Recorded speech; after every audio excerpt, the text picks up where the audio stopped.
शुरू अल्लाह के बाबरकत नाम से जो बड़ा मेहरबान नहायत रहम वाला है। आप देख रहे हैं मुजरिम कौन। आप सब पर सलामती हो। मैं हूं सैयद अजान शाह। जैसा कि आप जानते हैं, टीम मुजरिम कौन अपने हर प्रोग्राम में एक मुआशरे की कहानी लाती है, दरिंदगी की, सफाकियत की और रिश्तों की पामाली की। आज टीम मुजरिम कौन पहुंची है थाना सिटी शुजाबाद की हदूद में। एक लर्जा खेज़ दिल दहला देने वाला वाक़या पेश आया, जहां एक नौजवान लड़के का सफाकियत के साथ कत्ल किया गया, और कत्ल भी इस तरह किया गया कि जिस्म का कोई हिस्सा ऐसा मौजूद ना था जहां तशद्दुद ना किया गया हो, जो और इससे भी बढ़कर कि उसको ज़िबा ही कर दिया गया। तफसीलात जानने के लिए देखते रहिए मुजरिम कौन। जी तो नाज़रीन, शहजाद कत्ल केस में मैं इस वक्त उस जो मज़लूम वो आज दुनिया में नहीं है उसके घर में मौजूद हूँ। वो कत्ल क्या था वो सारा जानते हैं, लेकिन जानता किससे हूँ? उस बाप से जो कि एक बुज़ुर्ग शख्सियत है, जो कि बूढ़ा हो चुका है और उसका वो वाहिद सहारा था, जो कि आज इस वक्त इस दुनिया में मौजूद नहीं है। वो क्या मामलात थे जिसकी वजह से एक जवां साला शख्स की जान चली गई, उसी से जानने की कोशिश करते हैं। अस्सलाम वालेकुम बाबा जी, क्या हुआ था, क्या मामला हुआ, कैसे? मामला सही चले थे। मेरा पुत्र रक्षा, ठीक है, रक्षा दोस्ते मतलब इन्हों का भाई पहले कत्ल थिया गया निके मेरा रक्षा दोस्ते।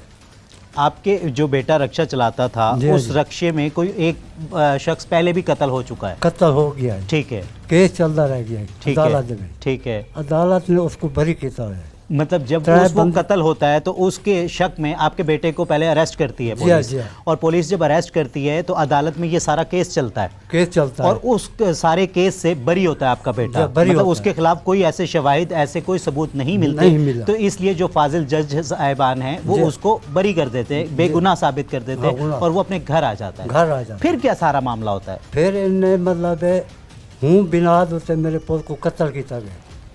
मतलब उन्होंने ये समझा कि ये कत्ल जो था वो आपके बेटे ने ही किया, लेकिन वो सबूत नहीं मिले, इसलिए मतलब ये बरी होके वापस आ गया। लेकिन उन लोगों के जो वर्सा थे उन्होंने बकौल आपके कि उन्होंने ये आपके बेटे को कत्ल किया। तो वो जो पहला जो मामला था वो क्या था, किस बिना पे मतलब वो आपके बेटे के रक्षे में कोई कत्ल हुआ, कैसे हुआ? उसने पैसा चाहता है वो हिसाब दोस्ते मतलब ये जरा कत्ल थिया गया रक्षा थे वही उत्ते आई, तो बे बंदा जरा घेन के गया जहाँ पैसे दे में वही रक्षा दे आई।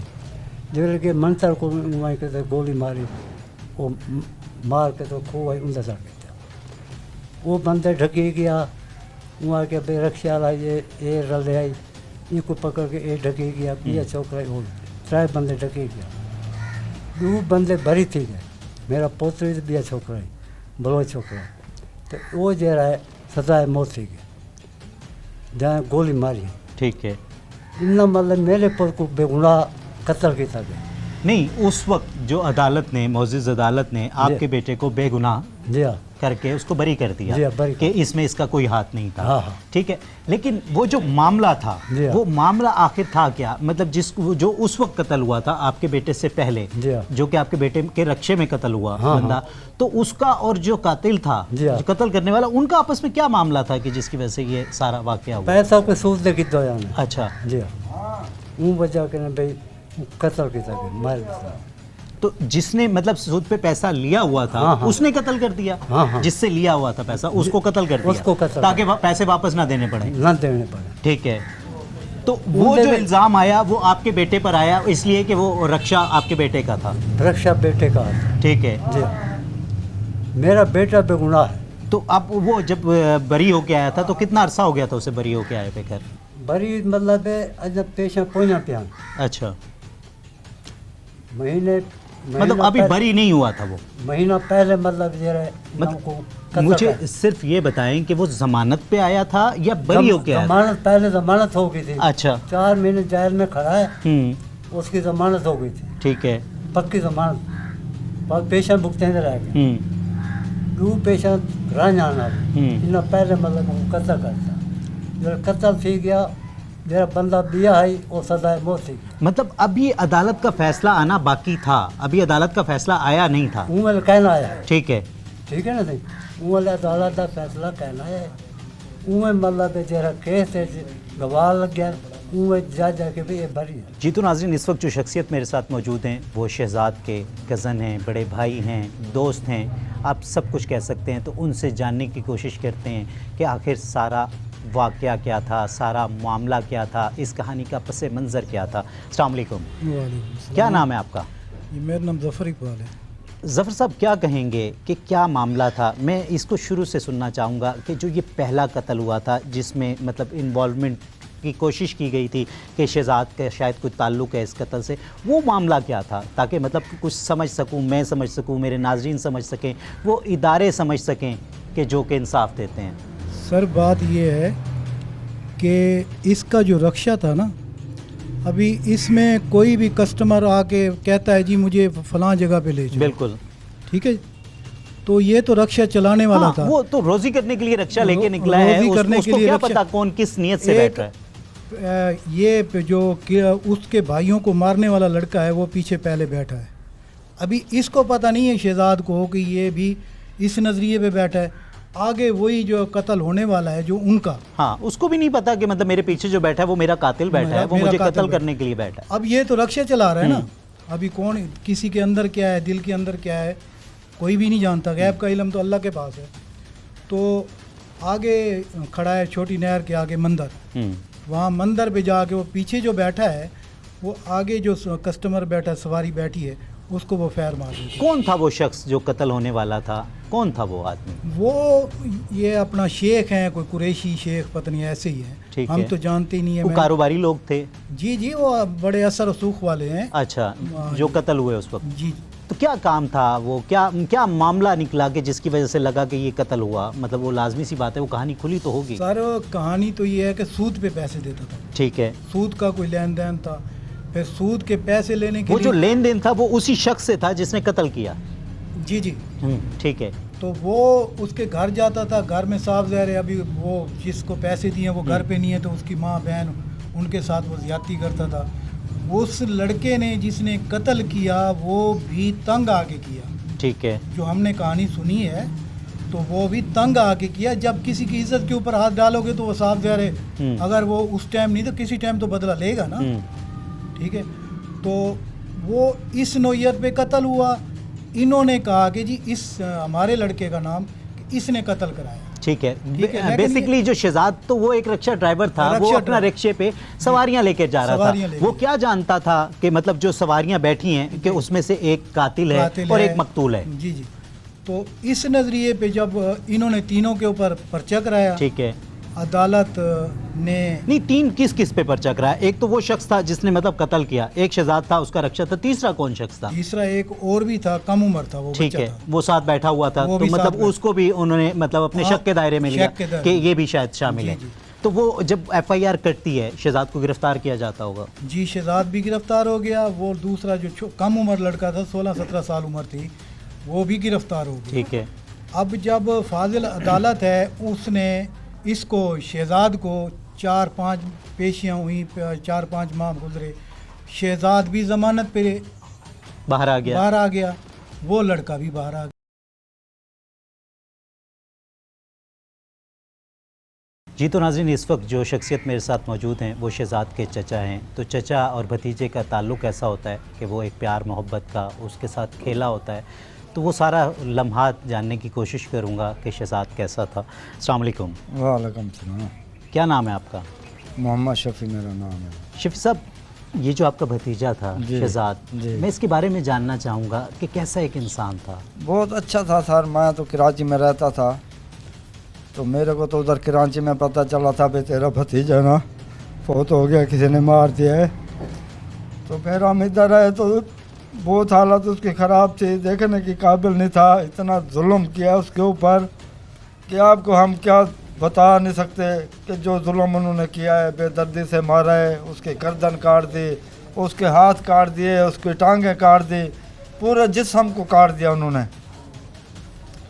बस हम जहाँ जहाँ भी गए हमारी किसी ने नहीं सुनी। भाई हमारा भाई बिल्कुल गरीब आदमी है, उसका अपना वही 2 बेटे हैं काम करने वाले। क्या कहेंगे रियासत से, क्या अपील करेंगे? और जी रियासत ने हमारे को क्या दिया है, हमारे को तो इंसाफ चाहिए ना, हमारे को इंसाफ मिला जाए बस, हम और कुछ नहीं चाहते।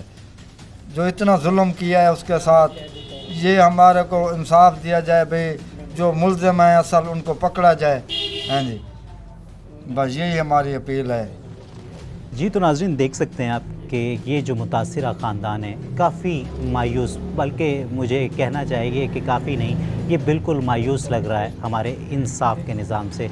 वो हमारी जो पुलिस की रिवायती बेहिसी है उससे बिल्कुल वो मायूस लग रहा है। तो आज इसका वो जो एतमाद बहाल करना है वो वज़ीर आला पंजाब, वो आईजी पंजाब, इनका काम है।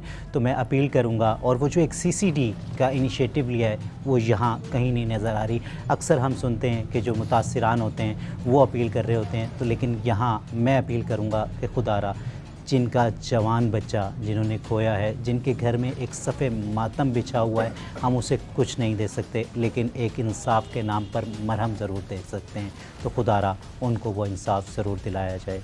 देखते रहिए मुजरिम को। वो छोकरा बिया जराई वही बरी थी गया, सारा छोकरा बाल बरी। लेकिन ये जो बरी का फैसला आया ये आपके बेटे के कत्ल होने के बाद आया? बाद आया, बाद। अच्छा, जी हाँ, तो मतलब जो कि मुल्जिमान हैं उन्हें पहले पता चल गया था कि ये बरी होने वाले हैं? जी हाँ, जी। तो इसलिए उन्होंने अपना बदला लेने के लिए कानून को खुद हाथ में ले लिया। कानून में हाथ में ले इतना बड़ा शहादत की थे मेरे पुतला। नहीं, उस दिन क्या सारा वाकया क्या होता है आपके इल्म में, क्या आया जिस दिन ये सारा वाकया हुआ आपके बेटे के साथ? तो क्या हुआ, कैसे वो घर से गया, सारे मामला उस दिन की सुरक्षा चले भाई। हाँ, तो वो सुबह किस टाइम गया है घर से? इतू गए सुबह सवेरे, मतलब घर ठीक है, ठीक है, चला के मुल्तान। अच्छा, मुल्तान में बाल तो वापस आए। तो रक्षे पे मुल्तान गया? जी मुल्तान। अच्छा। रक्षा मुल्तान चले मुल्तान है। अच्छा, उनको एक दो बंदे आके भी एक को बंदे मरे थे। मैं तो जुर्म नहीं किया, मैं क्यों मरे थे? वो बंदा जरा ना गिद्दी बताई, वो ना सिक्ख्या होया, उन्हें रुपया 10 लाख मुकाए भाई बंदे तो भी ला, तो ये को जरा सा मरे सुन भाई। ये छज्जू शाह की पुल से घिन गए बंदा। ये किस टाइम का वाकया है? मतलब वो सुबह तो मुल्तान चला जाता है? मुल्तान चला गए, ठीक है, तो वापस कब आया है? वापस आए 2 झाड़े। अच्छा, खमीस जुम्मे की रात है, खमीस का डी है। खमीस को 11 बजे इतों यहाँ पुल छोटी बनाए पुल तो गुजरे, ठीक है, मुल्तान पे बंदे पे इन्ना रक्षा खराते किते ने उनको बड़े ने जोड़े टाइम वो दे गए पहुंच गए छज्जी शाह पुल तो वो बंदे जरे मरावना जान वो उनको उनके नाल जो छज्जी शाह पुल दे गए टाइम 3 दाई या 2 दाई या 4 दाई उस समय को कत्ल करते हैं, कत्ल करके ज्वार साको कोई इल्म का नहीं। आपको कैसे इत्ला मिलती है, कैसे पता चलता है कि आपका दूजे बेटा? जहाड़े पता लगते बंदा एक रक्षा वाला आंदे भाई उस समय अस्पताल थरबाट पे खड़े तो इन्होंने तो खाप ख्याल ही कहने वो बंदे साहब को आके आके असा वाल पहुँचे हैं। जो सब पहुँचे हैं मेरे को डॉक्टर फोटो दिखा दे, मैं या थी पे जाई अस्पताल में उनका पोस्टमार्टम थिया पिया। मतलब पोस्टमार्टम आपके जाने से पहले हो चुका था? पहले हो चुका है। ठीक है, पुलिस रल गई, सागरे कुछ रल गए, साड़ी कहीं ना सुने असा निके चाह के घर आई जैसे बो मची पी जाई। असा इतना धमाया, जनाजा किया, जनाजा करके वाला समझ लो गया। कितने बच्चे हैं आपके? 3 है। 3 बच्चे हैं। जी। ये बड़ा बेटा था आपका? ना बड़े के छोटा है। ठीक है, जी क्या अपील करेंगे रियासत से, वज़ीर आला पंजाब से, आईजी पंजाब से, क्या अपील गरीब करेंगे? बंदा मैं कहीं पास ना अनपढ़ बंदा, मैं टुरना बीमार बंदा, दिल का मरीज हाँ। मेरे पुतला बड़ा शहादत की ना बस वाल क्या चौक में लसाना। वो जो कम उम्र बच्चा था, कातिल नामजद कातिल था, वो आज भी सजाए मौत है। अब इन्होंने कहा कि जी ये तो बाहर आ गया, इन्होंने प्लानिंग की जो जिनका वो कत्ल हुआ था, वो जो कारोबारी शख्स था जिसका कत्ल हुआ था, उसके वारसान। हाँ जी, उन्होंने प्लान किया। ये किलर भी, टारगेट किलर जो अभी बंद है जेल के, उसको हायर भी करने वाले वो लोग हैं। हायर वो करने वाले। अभी ये रक्षा जो है, इसने शहजाद को कहा कि जी हमने मुल्तान से सामान उठाना है, आप चलें, मोटी सवारी है, मोटा ये ना किराया मिल जाएगा 2500 रुपये, जबकि 1000-1500 में किराए में आ जाता है रक्षा। तो ये चला गया। मतलब उसको ज़्यादा की लालच दी गई कि ताकि ये जाए। जब ये उधर से सामान लेके आया तो सामान बाईपास पे उतारा या कहीं पे अच्छा, मतलब वो सामान लेने गए हैं वो हाँ लोग, जी, हाँ। वहाँ से मुल्तान से सामान लेके वापस आए। वापस आए, सामान लेके इधर जब उतारा तो ये अभी क्योंकि रक्षा तो ये मुल्तान चला रहा था, फिर ये वापस जा रहे हैं तो इन्होंने कहीं चाय पी है छोटी नहर पे, वहाँ से इन्होंने रक्षा उसका किसी से मिल के ख़राब करा दिया। ठीक है। भाई थोड़ा डिले हो जाएगा, लेट हो जाएंगे, टाइम काफ़ी हो जाएगा, रात का टाइम 9, 10, 11 बजे के टाइम की बात है। फिर जब रक्षा ख़राब हुआ फिर बना, उसके बाद 2-3 बजे का टाइम था, फिर रात के 2-3 बजे का। रात के ठीक है। फिर ये यहाँ से छोटी नहर से ये रवाना हुए हैं, अपना ये छज्जू शाह है तो बस्ती ये एक, अकेला था शहजाद जब रवाना हुआ है रात को 2-3 बजे? वो जो दूसरा लड़का साथ लेके आने वाला है वो साथ है। ठीक है। ठीक है जी, जो वो सवारी बना हुआ है बना वो हुआ साथ है। हाँ, वो साथ है, क्योंकि वो तो उन्हीं का था ना, टारगेट किलर तो वही था। अब जब ये अपना छज्जू शाह पहुंचे हैं तो वहाँ पर वो बंदे मौजूद थे जो वो सारे जिन्होंने हायर किया था इसको। हायर किया था। ठीक है। वहाँ पर इसने जो ये साथ बैठा था, जो वकुए की जगह है जहाँ ये मर्डर हुआ है, मर्डर वो हुआ। उस जगह पे मतलब वो लोग भी मौजूद थे जिन्होंने वो टारगेट किलर को हायर किया। हाँ जी, ठीक क्योंकि है। उन्होंने कहा इसको तूने जख्मी करना है, बाकी इसको मारना हमने खुद ही है। ठीक है, मतलब बस लाने का काम तेरा है, हाँ। इसको यहाँ तक लेकर आना है। इसने इधर इस हाथ पे आप पिक्चर देखें, क्योंकि इसके ऊपर शायद नज़र नहीं आ रहा, लेकिन मोबाइलों में जो पिक्चर थी मैंने देखी थी, तो वो मैं खुद आर्मी से हवालदार रिटायर हूँ, वो पिक्चर मैंने देखी थी और उस पे यहाँ पर हाथ पे कट लगा हुआ है, यहाँ पर गर्दन पे कट लगा हुआ है। इसको उसने छुरी से या चाकू से, जो भी चीज़ इसके पास औजार था, उसके साथ उसने ज़ख्मी किया।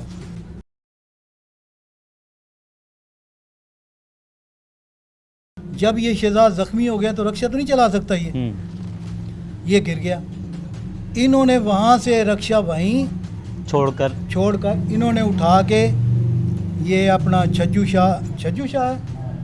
शाह इधर आके खेतों के अंदर उसके ऊपर जो इतना जुल्म किया, वल्लाह के मैं जनाजे पे बैठा हूँ, ये चारपाई पे बैठा हूँ, जनाजा ही है, कोई जिस्म का हिस्सा नहीं था जिसके ऊपर उसके तशद्दुद के निशान ना हो। ठीक है जी, अल्लाह आपको सब्र दे। लेकिन ये जब सारा मामला हो जाता है, हाँ उसके बाद मतलब आपको इत्ला कैसे मिलती है?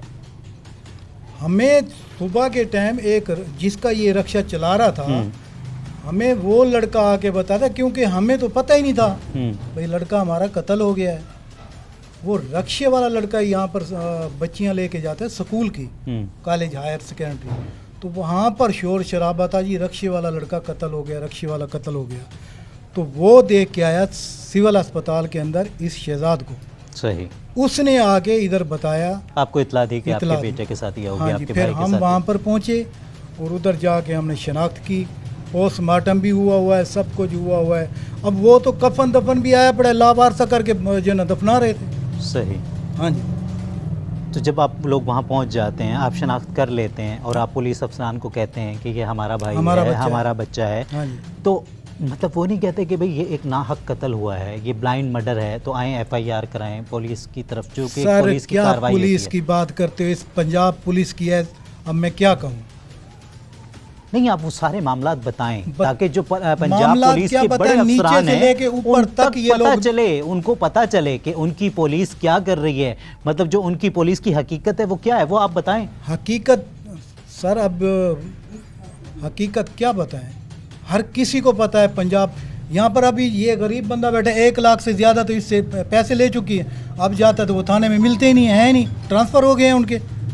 क्या गरीब बंदा, क्या किसके पास मतलब फरियाद अब लेके हर नए आने वाले को पैसा दिया जाएगा तो काम होगा। फिर भी नहीं होगा, फिर भी जो तकड़ा है ना उसका काम होगा, इसका नहीं होगा। मैं आज खुल के ये बात कर रहा हूँ।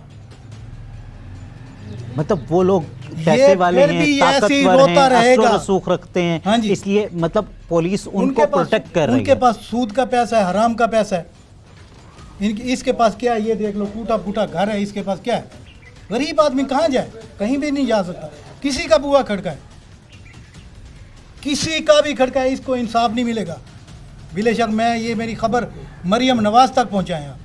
क्या अपील करेंगे रियासत से, वज़ीर आला पंजाब से क्या अपील करेंगे? हम अपील यही करते हैं कि खुदारा लोग, गरीब लोग जो है ना, उसको इंसाफ दिलाएं। सीसीटी निकालिए, क्या सीसीटी काम कर रही है? सीसीटी आ गई है जी, सीसीटी आ गई है। सीसीटी अभी तक तो यहाँ पर नहीं पहुँची है इसके पास। क्या उन्होंने रिकॉर्ड चेक नहीं किए हैं? ये तो आपकी मेहरबानी है मीडिया की, यहाँ पर आए बैठे हो। मेरा अगर ये पैगाम सैयद आसिम मुनीर साहब सुने तो मैं भी एक पाकिस्तान आर्मी का बूढ़ा हवालदार हूँ और ये मेरा चचा है, ये भी बूढ़ा है, ज़ईफ़ुल उम्र है। तो खुदारा मेहरबानी करके इसको इंसाफ दिलाया जाए और मुजरमों को इंसाफ के कटहरे में लाया जाए। सूद एक ऐसी लानत है जिसे हमारे इस्लाम ने भी मना फरमाया है, और अगर अब हम कानून पाकिस्तान की बात करें तो उसने भी मना कराया है। तो अगर उसको वहीं रोक लिया जाता तो शायद ये इतनी बड़ी क़यामत आज यहाँ तक ना पहुँचती। तो ये भी एक सवालिया निशान है उन इदारों के लिए कि जो इस किस्म के कानून बनाते हैं और उस पर इम्प्लीमेंट नहीं होता। तो ये एक सवालिया निशान छोड़ कर जा रहा हूँ। और यहाँ मतलब जो अपील वज़ीर आला पंजाब से इस शख्स ने की कि जिसका गुस्सा वो आप देख सकते हैं, आज उसका कानून पे किसी किस्म का एतमाद नहीं नज़र आ रहा। वो इसीलिए नज़र नहीं आ रहा कि उसको जो यहाँ ग्राउंड रियलिटीज़ हैं, जो यहाँ आपके ऑफिसर्स बैठे हैं, जो कि सो कॉल्ड कहा तो जाता है वो पब्लिक सर्वेंट हैं, लेकिन लगता ये है कि वो पब्लिक को सर्वेंट समझते हैं। देखते रहिए मुजरिम कौन। जी तो नाज़रीन, इस वक्त जो शख्सियत मेरे साथ मौजूद हैं वो इस इलाके के हमारे इदारे के रिपोर्टर हैं, रोही 24 के मुसव्विर अंसारी साहब। तो उनसे जानते हैं आखिर ये सारा वाक़या क्या है। एक तरफ जहां पुलिस अपनी इन्वेस्टिगेशन करती है, केस को इंटरोगेट करती है, तो वहीं हमारे इन्वेस्टिगेटिव जर्नलिस्ट वो भी अब इस सारे केस को इन्वेस्टिगेट करते हैं। तो उनसे जानते हैं कि ये सारा वाक़या क्या है। अस्सलाम वालेकुम। वालेकुम सलाम। मुसव्विर, क्या कहते हैं कि ये एक नौजवान का कत्ल हुआ और जिस शफाकियत के साथ हुआ, तो मेरा ख्याल है वो खौफ व हरास तो आपके इस पूरे इलाके पर छाया होगा। हाँ जी, बिल्कुल ज़ाहिर सी बात है। शुयाबाद में जब भी ये इस तरह का कहीं भी वक़ूआ हो, शुयाबाद में क्या हर तरफ लोगों के अंदर चमगोइयाँ और उसके साथ साथ खौफ व हरास भी पाया जाता है। इस स्टोरी के अंदर सबसे बड़ी बात ये बताई जाती है वो यही है कि एक कत्ल हुआ और उस कत्ल की इंतकाम के लिए कत्ल किया गया। जबकि दूसरी तरफ जो पुलिस ने जब 3 मुल्ज़िमान को पकड़ा, उनमें से 2 मुल्ज़िमान को छोड़ दिया गया या बरी उनको अदालत में से अपनी ज़मानतों पे लिया हुआ था। जबकि असल जो स्टोरी स्टार्ट होती है वो एक कत्ल इस्लामुद्दीन के बाद होती है और उसके अंदर जो कत्ल करने वाले 3 मुल्ज़िमान हैं उनमें से जो शहजाद उर्फ भूरी नामी लड़का है वो रिक्शा ड्राइवर था और उसके साथ उसका एक दोस्त जो समर इकबाल है वो इसमें मरकज़ी दोनों बंदे किरदार आते हैं। समर इकबाल जो है वो कहने वाले ये कहते हैं, जो वरसा हैं वो ये कहते हैं कि उसने पैसे लेकर इसको कत्ल किया शहजाद उर्फ भूरी को, क्योंकि शहजाद उर्फ भूरी जो था वो अबूरी ज़मानतों पे था इस्लामुद्दीन के कत्ल के अंदर। इस सारी केस के अंदर जब भी देखा गया कि उसके दोनों तरफ जो शहजाद के साथ तशद्दुद हुआ है वो इंतहाई हैरत अंगेज़ है कि उसके जिस्म की कोई भी बॉडी का हिस्सा ऐसा नहीं था कि जहाँ पर तशद्दुद ना किया गया हो। मुझे फिर क्या लगता है आपको कि जिस तरीके से मतलब एक आदमी का तो ये काम नहीं लगता कि कोई एक आदमी ये सारा मामला कर रहा हो, तो वाकई कहीं ना कहीं लगता नहीं है कि वाकई उसे हायर किया गया था और सिर्फ वहाँ तक पहुँचाने के लिए, और फिर जो कुछ किया गया वो बहुत सारे लोगों ने मिलकर किया है। ये लगता तो है, ख्याल यही लगता है कि स्टोरी में जो चीज़ें आती हैं वो यही नज़र आती हैं, लेकिन उसके अंदर जो सबसे बड़ी बात है हमारी देखने के जो बात आती है कि आखिर शहजाद और भूरी ने के ऊपर इस्लामुद्दीन का कत्ल होने का इल्ज़ाम क्यों आता है। उसके अंदर जो बात आती है कि उसने कोई इस्लामुद्दीन से कर्ज़ा लिया हुआ था, जिस कर्ज़े के ऊपर कर्ज़ा बढ़ता ही जा रहा था, जिसको उर्फ़ आम में सूद कहा जाता है, जिसकी परेशानी की वजह से इस्लामुद्दीन को कत्ल कर दिया गया। इस्लामुद्दीन ने ही अपने इस्लामुद्दीन के भाइयों ने इंतकाम के तौर पर बकौल इनके वालिदैन के उसको कत्ल करवाया है पैसे देकर, क्योंकि शहजाद उर्फ भूरी जो है वो एक अरसे से एक दोस्त था शहजाद उर्फ भूरी का, समर इकबाल, जो उसके साथ फिरता था हर वक्त रक्शे के साथ, जो हेल्पर के तौर पे होता है।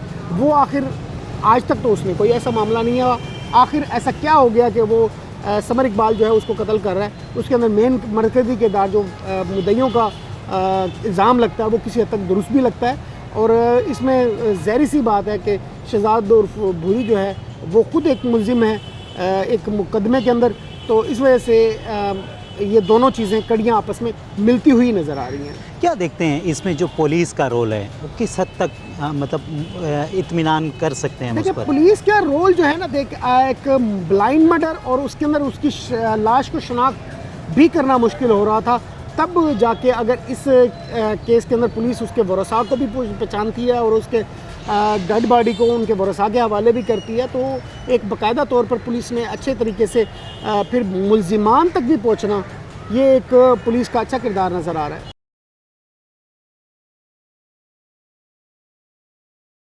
अच्छा मुझे ये बताएं, जब ये सारा वाक़या हो जाता है, जी हाँ। जब आपको इत्ला मिलती है जी कि आपके बेटे का इंतकाल हो गया, उसको किसी ने कत्ल कर दिया, आप हॉस्पिटल में जाते हैं, आपके जाने से पहले इस पोस्टमार्टम हो चुका होता है, पोस्टमार्टम से आते पुलिस आपके साथ ताउन करती है, क्या सारे मामलात होते हैं उसके बाद? पुलिस का कोई तावन ना किया, पुलिस का पर्चा पर्चा ना किटोने इतना पैसा खबर DSP तक नहीं, एक कत्ल हुआ है तो उसका भी मतलब FIR नहीं कट रही थी? नहीं कटी, अच्छा, हिक के बंदे को यो कितने ठहस कितने तो आप SHO के पास नहीं गए कि भाई मेरा ये मामला है? पास गए वो पहले आई के भी थानेदार से दे भी कार्रवाई कर, उनको पैसा मिला कि वो हट के पीछे। अच्छा, उसके बाद चलें, SHO आपकी बात नहीं सुन जी रहा, आपकी जो इन्वेस्टिगेशन ऑफिसर है वो बात नहीं सुन रहा, तो उसके बाद जो यहाँ मतलब SP सदर डॉक्टर खतीजा उमर बैठती हैं, जी हाँ। तो आप उनके पास जाते, उनका दरवाज़ा खटखटाते कि हमारा साथ इतना बड़ा जुल्म हुआ है, मेरे जवान बेटे का मतलब इस बेदर्दी से कत्ल किया गया जी है, हाँ। तो हमें इंसाफ दिया जाए। कोई ये जो इंसाफ नहीं अफसरान मिल- बैठे हैं, ये जो पुलिस अफसरान इतने ज़्यादा बैठे हैं, जी हाँ। इतनी बड़ी बड़ी तनख्वाहें लेते हैं, वो आपकी खिदमत के लिए बैठे हैं, तो वो आपकी आवाज़ क्यों नहीं सुनेंगे? नहीं सुनी ना सही, गए से हर बंदे को गया मैं। आप SP के पास गए? जी हाँ, तो क्या कहा उन्होंने? बस सीबे से आके लिखती सारा रोने खाने घर आ बने कल्ला बंदा मैं नाल कोई बंदा कह नहीं जरा भी मेरा टोट पोगे भाई अनपढ़ बंदा मैं, तो अभी तक आपके मुल्जिमान को गिरफ्तार नहीं किया गया? एक बंदा गिरफ्तार किया है, वो कौन है वो जो गिरफ्तार हुआ है? वो पांधा है, जहाँ 10,000 लाख मुकाया है ना। अच्छा, वो टारगेट किलर है जिसने मतलब पैसे लेके कत्ल किया आपके कत्ल बेटे किया, को, हाँ। ठीक है, जो जिसने कत्ल कराया, हाँ, वो मतलब आप नीचे- डिमांड ये करते हैं कि जो असल लोग हैं हाँ, जिनकी वो- वजह से आपका बेटा इस दुनिया में नहीं नहीं है, है। जिसकी वजह से उस पर इतना तशद्दुद किया जी गया, हाँ, जी। जिसकी वजह से उसको कत्ल कर दिया जी गया, हाँ। मतलब उसको वो पुलिस बंदे हिरासत में नहीं ले रही? नहीं ले रहे, वो ताकतवर पैसा- लोग हैं, क्या है वो? हैं? पैसे वाले लोग पैसे हैं? वाले लोग हैं, पैसा खवा देने उन जड़े साने सब सेडे ने सब गए हैं उन्हें कोई पर राजीनामा लिखा पे फ्रांसिया पे पता कोई सारा राजीनामा के असा राजीनामा नहीं करेंगे, पैसा कहने को दे ना जो करते हूँ अदालत मतलब ना को परसों पेश है सुमार जाए तलब करेंगे बैठे जाए पेश नहीं थी। जी तो नाज़रीन देख सकते हैं आप, यहाँ मैं अपील करूँगा IG पंजाब डॉक्टर उस्मान अनवर साहब से। वो अक्सर हमें कहते नज़र आते हैं कि अब पुलिस बदल गई है, अब पुलिस के ख़िलाफ़ कोई ना बोले, मेरी पुलिस को कोई कुछ ना कहे, लेकिन ग्राउंड रियलिटीज़ कुछ और हैं। मैं अक्सर अपने प्रोग्राम में जब अपने नाज़रीन से मुखातिब होता हूँ तो उनसे एक बात ज़रूर करता हूँ कि ये इदारे आपके हैं तो ज़रूर दरवाज़ा खटखटाएँ। आज मैं इस गरीब आदमी से पूछ रहा हूँ, वो गरीब आदमी भी कैसा गरीब आदमी कि जिसने अपना जवान बेटा खोया है, जो कि चाहता होगा, जिसकी ख्वाहिश होगी, जिसने ख्वाब देखे होंगे उसकी खुशियाँ सजाने के, उसके सर पे सेहरा सजाने के, लेकिन आज उस बुज़ुर्ग आदमी ने, उस बूढ़ी हड्डियों ने उसका जनाजा उठाया है। और वो कहाँ गया? वो इन्वेस्टिगेशन ऑफिसर के पास गया, वहाँ दुहाई दी, वहाँ अपील की, लेकिन नहीं सुनी गई। वो SHO के पास गया, नहीं सुनी गई। वो DSP के पास गया, नहीं सुनी गई। वो SP के पास गया, लेकिन उसकी कहीं नहीं सुनी गई। ये इतना गरीब आदमी है कि ये अब इससे ऊपर जा नहीं सकता, लेकिन आज वो सिर्फ हाथ जोड़कर यही दुहाई दे रहा है, वो यही अपील कर रहा है कि खुदारा उसे इंसाफ दिया जाए। देखते रहिए मुजरिम को। जी तो नाज़रीन, इस वक्त जो शख्सियत मेरे साथ मौजूद हैं, SP सदर खतीजा उमर साहिबा मेरे साथ मौजूद है, तो उनसे जानते हैं आखिर ये सारा मामला किस तरीके से हुआ, पुलिस को किस तरह इत्तला मिलती है और पुलिस इस केस को किस तरह टेकअप करती है। अस्सलाम वालेकुम। वालेकुम अस्सलाम। सबसे पहले बहुत शुक्रिया, आपने अपने कीमती वक्त से रोही TV को टाइम दिया। क्या कहेंगी, ये सारा वाक़या क्या है? देखें, ये हमारे तक जैसे रिपोर्ट होता है तो आपको पता है एक नॉर्मल वे है, 15 की कॉल होती है जिसमें पता चलता है कि अनआइडेंटिफाइड बॉडी जिसमें जो है ना गर्दन पे जो है छुरी का वार है, तो वो हमें अवेलेबल हुई है। जो बॉडी है उसकी हालत काफ़ी ख़राब हो चुकी है, इतनी ख़राब हो चुकी है कि आइडेंटिफाइबल भी नहीं है। जब हम इमीडिएटली उसके बारे में ऐलान वगैरह करते हैं तो जो मतलब ऑल दो ये उसी करीब जगह पे जहाँ से बिलोंग करते हैं वहीं पे डेड बॉडी मिली है, लेकिन उसकी फैमिली उसको पहचान नहीं सकती है। खैर हम उसके बाद इसका पोस्टमार्टम कराते हैं और आपको पता है कि जो मॉडर्न वेज़ हैं इसमें आपको आइडेंटिफाई करना कोई बहुत मुश्किल नहीं रह गया, fingerprints and everything is available now. उसके बाद जो है हम डिटेल में जाते हैं तो हमें पता चलता है कि ये शहजाद है। शहजाद जो है प्रीवियसली एक 302 के कत्ल में मुलव्वस पाया गया था और इसके ऊपर उसका केस चल रहा था और वहाँ से ये ज़मानत पे रिहा था। जो मुद्दई है इस मुकदमे के वो शहजाद को इस कत्ल में जो है 302 में जो पहला बंदा कत्ल हो चुका था उसके भाइयों को नॉमिनेट करता है। ठीक है। हम उसको प्रॉपर्ली ट्रेस करने की कोशिश करते हैं और हम जो है मतलब अपने जो हमारे दो तरीके हैं। हम एक ह्यूमन इंटेलिजेंस को यूज़ करते हैं, सेकेंडली हम यूज़ करते हैं जो मॉडर्न डिवाइसेस आ चुकी हैं। उसमें हमने एक चीज़ जो नोट की वो ये था कि समर अब्बास नामी बंदा जो कि इसके साथ रिक्शा में लोडर का काम कर रहा था, उसकी तरफ हमारी जो है ना कुछ इन्फॉर्मेशन जाती है CDR जो डिफरेंट जो है ना मॉडर्न डिवाइसेस के ज़रिए। हम उसको अरेस्ट करते हैं और उसे जब बाद में इंटरोगेट करते हैं तो उसने आला कत्ल भी हमें दिया और उसने जो है हमें सारी डिटेल्स भी दी, एवरीथिंग। उसका रिक्शा भी मिला, उसकी मोटर बाइक भी मिली जो कि वो लेके गया हुआ था और उसके साथ उसकी डेथ हुई। तो इस तरह से हमें कोई 2 से 3 हफ्ते लगते हैं और फाइनली हम पहुंचते हैं कि ये रिक्शा ड्राइवर जो रिक्शा इसके साथ असिस्टेंट था वो इन्वॉल्व था इसके कत्ल में। तो ये हमारा जो है ना सारा काम इस तरह से होता है। अच्छा, अभी मेरी मुद्दइयों से बात हुई तो वो मतलब काफ़ी गरीब लोग हैं, तो वो जिस तरीके से वो कहते हैं कि जो लेकर गए हैं मतलब वो एक बहाने से लेकर गए हैं कि मुल्तान कुछ सामान वहाँ से लेना है, मतलब एक अच्छा मुआवजा दे रहे थे तो हमारा बच्चा उनके साथ गया है, लेकिन वापसी पर मतलब जो छज्जा पुल जिस जगह पे उसका मर्डर हुआ है तो जिन लोगों ने हायर किया था पुलिस अब तक उनको गिरफ़्तार नहीं कर सकी। तो ये सारा मामला क्या है, वो इतने नाला क्यों हैं पुलिस से?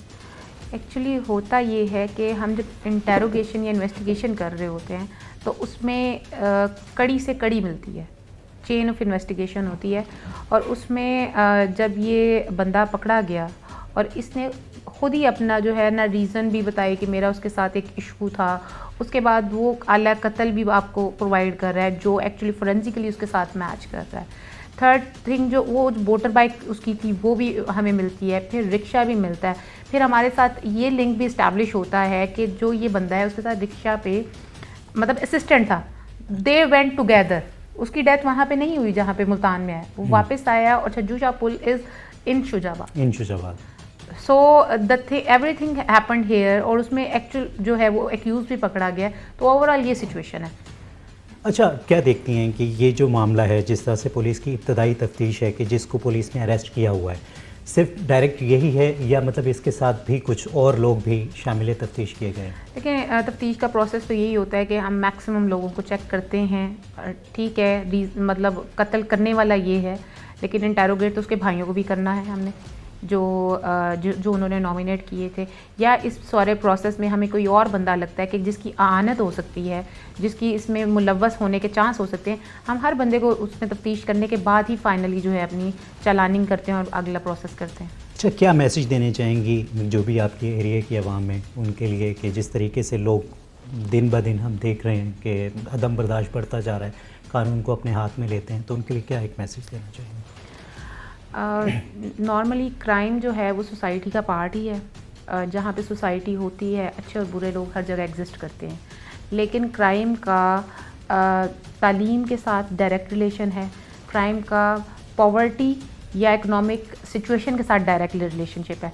तो मैं सिर्फ और सिर्फ यही मैसेज देना चाहूँगी कि जैसे जैसे हम अपनी तालीम को बेहतर करते हैं, तालीम बेहतर करते हैं तो रोज़गार के मौका भी बेहतर होते हैं, इकोनॉमिक एक्टिविटी होती है, तो लोगों का ध्यान फिर बुरी चीज़ों से हट के एक कंस्ट्रक्टिव एक्टिविटी की तरफ चला जाता है, तो क्राइम की रेशो जो है ना अपने आप कम होना शुरू हो जाती है। तो हमें एज अ सोसाइटी जो है इवॉल्व होने की ज़रूरत है और इससे चीज़ें जो है ना काफ़ी हद तक बेहतर हो सकती हैं।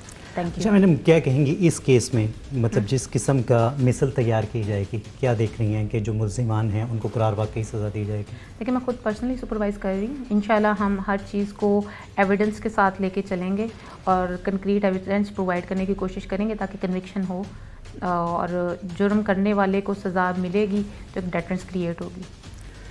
जी, तो नाज़रीन देख सकते हैं कि खतीजा उमर साहिबा ने काफ़ी पुरुमीद और पुरयकीन नज़र आएँ कि मुल्जिमान को करार वाकई सज़ा दी जाएगी ताकि माशरे में एक इबरत का निशान बनाया जा सके। इस दुआ के साथ या रब्बुल आलमीन, या रहीम, या करीम, या रहमुर राहिमीन, इस अर्ज़ मुक़द्दस को, इस पाक सरज़मीन को खुशियों का, अमन का गहवारा बना दे। अपने मेज़बान सैयद अज़ान शाह को इजाज़त दीजिए। अपना और अपनों का ख्याल रखिए। अल्लाह निगहबान।